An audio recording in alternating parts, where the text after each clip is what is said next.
Now, in breaking news, there's been a major fracture in Australia's diplomatic relations with France. We heard that then from Niall after the Australia, UK, US defence deal. Let's go live to our Sky News Washington correspondent, Annalise Nielsen. Annalise, France has responded after the agreement ended its $90 billion submarine contract.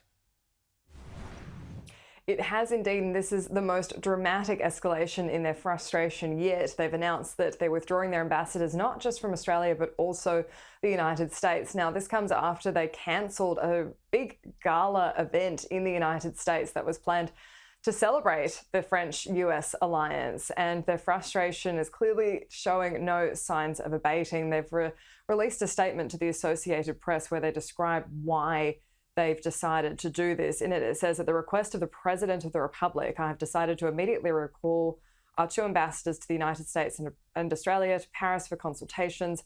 This exceptional decision is justified by the exceptional gravity of the announcements made on the 15th of September by Australia and the United States. Now, this was something of a surprise to the French from their side of the story.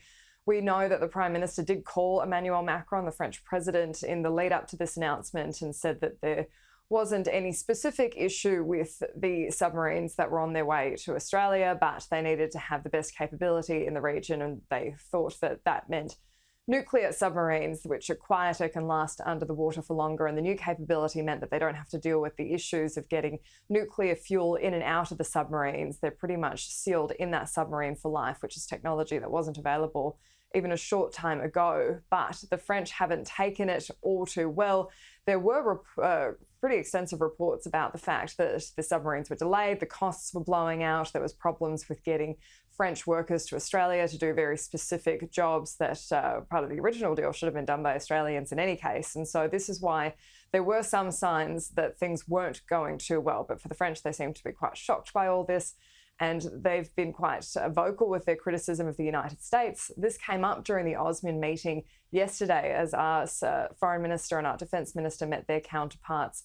They said that they expect to keep working with France on many fronts, including around the Indo-Pacific, but this is the best indicator yet that there won't be any kind of collaboration between those countries for some time until this all settles down.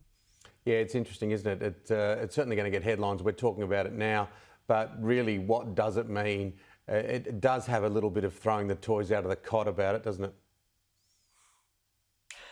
Well, look, the French always have a flair for the dramatic, but this is quite a serious pivot for Australia, and that's why there was that kind of expectation there would be flow-on effects, because this is global order shifting in that we've never been so strongly strategically aligned with the United States, or at least not since World War II when they came to our rescue there. But the French also, this compromises their defence capabilities and that they want to be exporting their technology, and that helps them on the international stage. Also, having the United Kingdom be part of this, that's a very close alliance, and there's reportedly some hurt feeling there as well that the UK was in on this with really no awareness among France. And this is one of the really interesting things in this deal, that it was kept quiet for so long, 18 months, that none of this leaked out until the hours before the announcement for something this massive. It is going to keep having ramifications in a global context. Yeah, it's a good yarn. There's no question about that. Annalise Nielsen, always good to chat.